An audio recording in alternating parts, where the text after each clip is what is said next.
మీ business ఏదైనా మీ ఊర్లో promotion చేయాలంటే అది సుమన్ టీవీతోనే సాధ్యం. ఇప్పుడే సంప్రదించండి.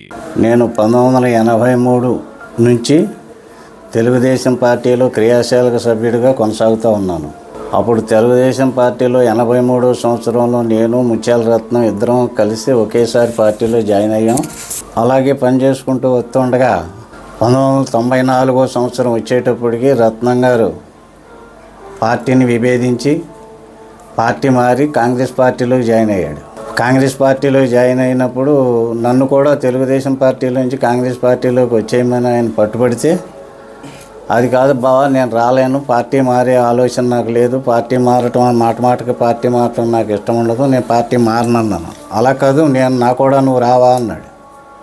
అయినప్పటికీ నేను రాను, అయితే మరి నాకు టికెట్ ఇవ్వతా, నేనే టికెట్ తెచ్చుకుంటున్నాను, ఎమ్మెల్యేకి పోటీ చేస్తాను అన్నాడు. సరే, నీకు టికెట్ వస్తే నీకే చేస్తాను, ఆయనకి టికెట్ వస్తే ఆయనకి చేస్తాను, హై కమాండ్ మ్యాండేట్ ఎవరికి ఇస్తే వాళ్ళకి చేస్తా, అంతేగాని నేను పార్టీ మారనని చెప్పాను. ఆయన కాంగ్రెస్లోకి వెళ్ళిపోయాడు. వెళ్ళిపోయినప్పుడు ఈ గ్రామంలో ఎవ్వడో కూడా తెలుగుదేశం జెండా కట్టడానికి వీలు లేదని ఆంక్షలు విధించాయని చాలా ఆయన ఒక ప్రాబల్యం తగ్గకుండా చూసుకోవటం కోసం ఆయన ప్రయత్నం ఆయన చేసినప్పుడు నేను కల్దిని రామచంద్రరాజు గారికి తెలుగుదేశం పార్టీ సభ్యుడిగా తెలుగుదేశం పార్టీ కార్యకర్తగానే పనిచేస్తూ ఆయనకి నేను ఇక్కడ కార్యకర్తగా నిలబడి నేను పనిచేశాను.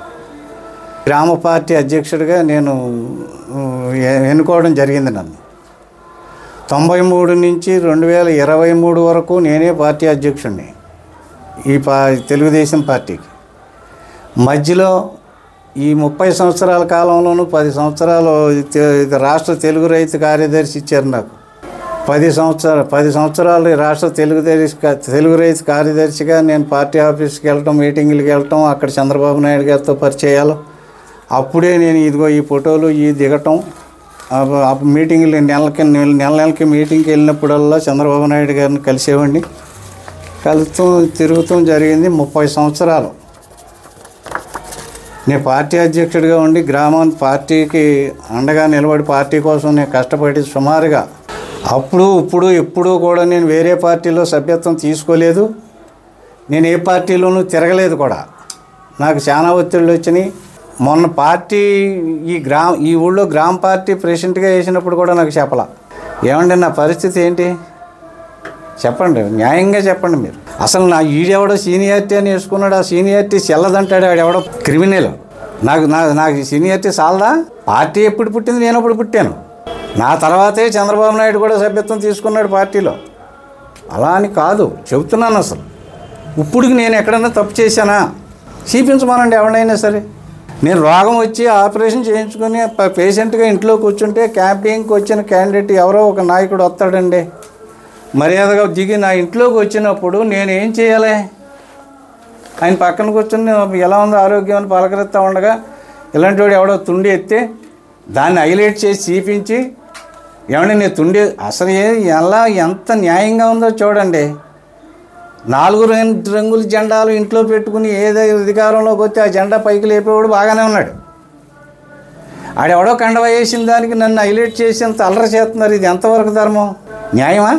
ఇప్పుడు నాకు సీనియారిటీ లేదు, నేను రామరాజుకి నేను యాడ్ ఇవ్వడానికి తగనన్నాడు ఆడు ఎవడన్నాను.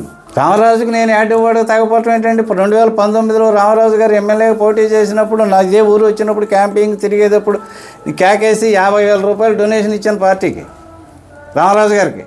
అడగండి, ఆయన ఉన్నాడు కదా. డొనేషన్ ఇచ్చాను, ఆయనకి నా వంతు కృషి చేశాను. నేను పరుగులు ఎత్తుకునే వాళ్ళు కూడా తిరిగానని నేను చెప్పట్లేదు. కారణం ఏంటంటే అక్కడ నా కార్యకర్తలు ఇవ్వలేకపోతున్నారు, అక్కడ బలం పెరిగింది. మనం ఎంత బతికి ఇంటర్నల్గా చేసినా ఆ చేతి కిందకి వెళ్ళి మనం పనిచేయటం ఏంటని కార్యకర్తలు కొంచెం ఇబ్బంది పడుతూ ఉన్నారు. సరే, మీ తిప్పలు మీరు పడండి అని నేనే ఒంటరిగా అలాగే ఉండిపోయాను. పార్టీ పని వచ్చినప్పుడు ఏదో చేసుకుంటున్నాను.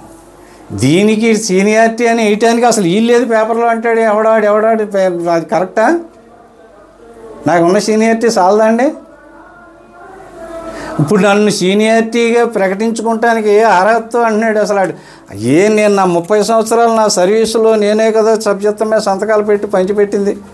ఏనాడన్నా సభ్యత్వం తీసుకున్నాడు నా దగ్గర తెలుగుదేశం పార్టీలో. ఎప్పుడన్నా అతని చేతితో తెలుగుదేశం పార్టీ జెండా పట్టుకున్నాడా? కొంతమంది చీడ పురుగులు అన్నాడు నన్ను. ఆడి కుటుంబానికే చీడ పురుగాడు.